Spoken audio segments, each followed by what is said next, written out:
Good evening, Ron. Thank Hi. you very much for all three for seminars. Wonderful, thank you.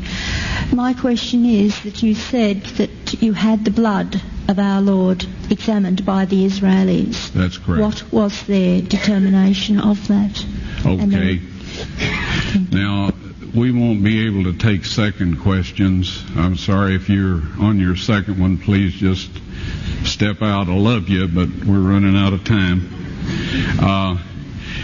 Real quickly, okay. Dried blood is dead blood. Everybody knows that, all right? They can test the blood of the pharaohs, the mummies of the pharaohs, all right? There's certain things they can do. They cannot get a chromosome count by any method I'm familiar with, all right? Things keep changing. I don't profess to know everything. However, there's no way I know that you can get a chromosome count out of dead blood. You can get a DNA and some other things, but not a chromosome count, all right? That's done by living white blood cells. Now then, first of all, in this analysis, I took the blood into a laboratory in Israel. I asked one of the people I work with in antiquities, where is a good laboratory that does reliable work? And they said, such and such, such and such. I took it. I just said, please examine this blood and tell me what you can tell me about it. All right? They said, well, look, we're going to reconstitute it. We're going to put it in normal saline and keep it at body temperature for 72 hours with gentle swirling. All right? That's their business. That's great. I said, now I want to be there when you check it out. They said, fine. So I was back. They checked it out. I said, now, they said it's human blood. We can tell that. They did whatever tests they need to do.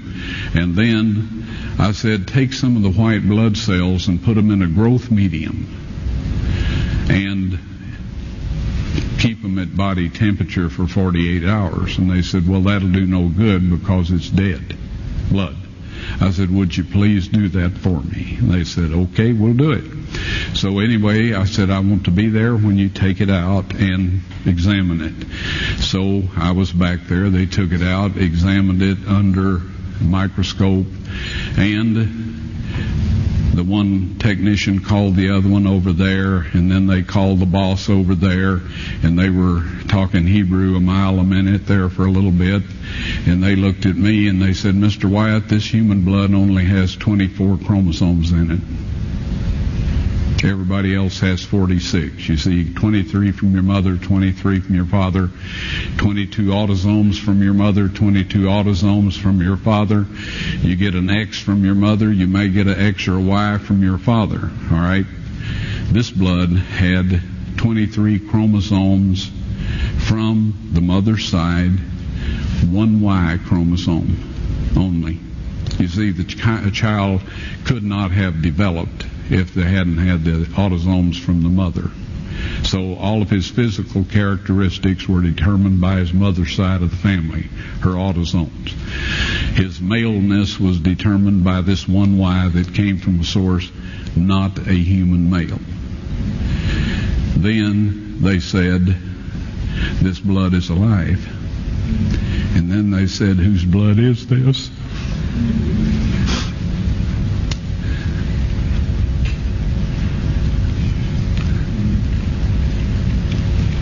I said, it's the blood of your Messiah.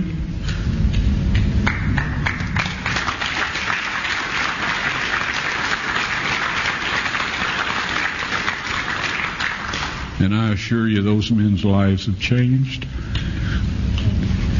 You're welcome.